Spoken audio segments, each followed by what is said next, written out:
Like any kid, I got interested in animation watching cartoons, and then started making them myself in the books lying around the house, where you could draw little pictures in the corner of the pages and then flip it and make it kind of move. But there was no formal training to be had in Gainesville. But when I was 16, I moved to Jacksonville. Didn't go to DA right away. I went to another high school. And my dad heard about the Magnet School, and I think I was in the first or second year of its inception. So I only went my senior year to Douglas Anderson, but it made every difference in the world in terms of giving me a trajectory for my career. Almost all my day at DeSoto was doing art. I was in a couple drama classes, I had 2 art classes. The art teachers at Douglas Anderson, they were all artists themselves. They weren't just teaching it.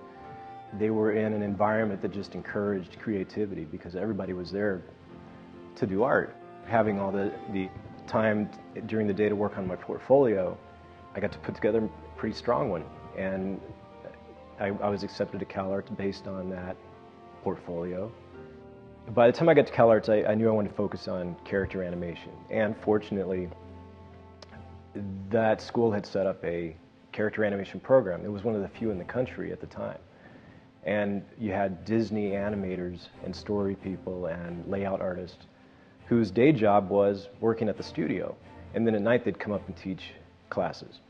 So you're getting real world advice about what it took to become a professional animator or story person or whatever you wanted to do. At a certain point in my junior year, I ran out of money. And at the same time, got a job offer at a studio in London. It was Amblin American Tail 2. And a lot of fun. I was there for almost a year. And by that time, I wasn't going to go back to college, but I did come back. One of the instructors, Michael Giamo, character design teacher, was working at Warner Brothers Animation. Would you like to come over? I'm like, yeah. So I worked there for about 2 years. But this is about the time Joe Ranft called and says, hey, we're a little studio up in Northern California, and we're going to do a feature. I'm like, okay. I was mesmerized, and I literally dropped everything, and within 2 weeks, moved up north and started there in Story, on Toy Story. Now let's all be polite and give whatever it is up there a nice, big Andy's Room welcome. The great thing about Pixar at the time, and I've always been in love with this notion, was a really small group of people all in the trenches together, working really hard to do something that hasn't been done before. And there was a real experimental feel to the whole thing. We felt like we were all working on a giant student film. To infinity and beyond! Then I kind of moved into a directing animator position. That was kind of my first step in learning a little bit more about the process of filmmaking, not just animation, but filmmaking as a whole. Continuity, cutting, the importance of editing, things you wouldn't normally have to think about if you were just at your desk animating. Cad. So we finished Toy Story, and I start working on Bug's Life, again in the story department. But Toy Story is unexpectedly successful, and there's talk of a sequel. And so John asked me to direct this direct-to-video Toy Story sequel. I was like, okay, this sounds great. But then things just started changing, and we screened a real rough cut of the movie. And Disney liked it enough that they said, let's go theatrical with it. And John came on to direct, and I co-directed with he and Lee Unkrich, and we got the movie out in time. After Toy Story 2, I took 2 years off. It was a time to recharge and kind of say, well, I've done this, and I don't want to do exactly the same thing my whole life. And that led to working at this brand new place called Sony Pictures Animation. They were in production on a movie called Open Season. They had ideas for a follow-up called Surf's Up.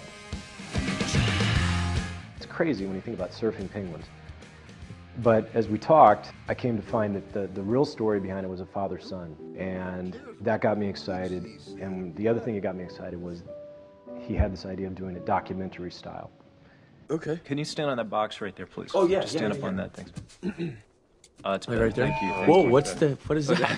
What is that? The notion of animated characters speaking to a camera, talking into a microphone, gives you an opportunity to do something that's never been done before. Have these characters, you know, being on camera, having to think and decide what to say and see them hesitate as they think. It gave you potential to bring them to life that much more. So I got excited about that, and I came on board to direct along with my old animation teacher from Cal Arts, Chris Buck.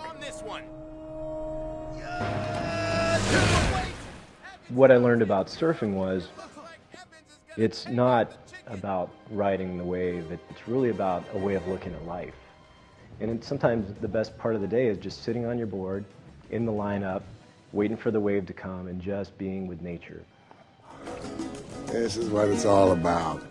It wasn't just making a movie, it was like a life experience. And then to get the Oscar nomination was unexpected. That call at 5 in the morning when the nominations were announced was like unforgettable.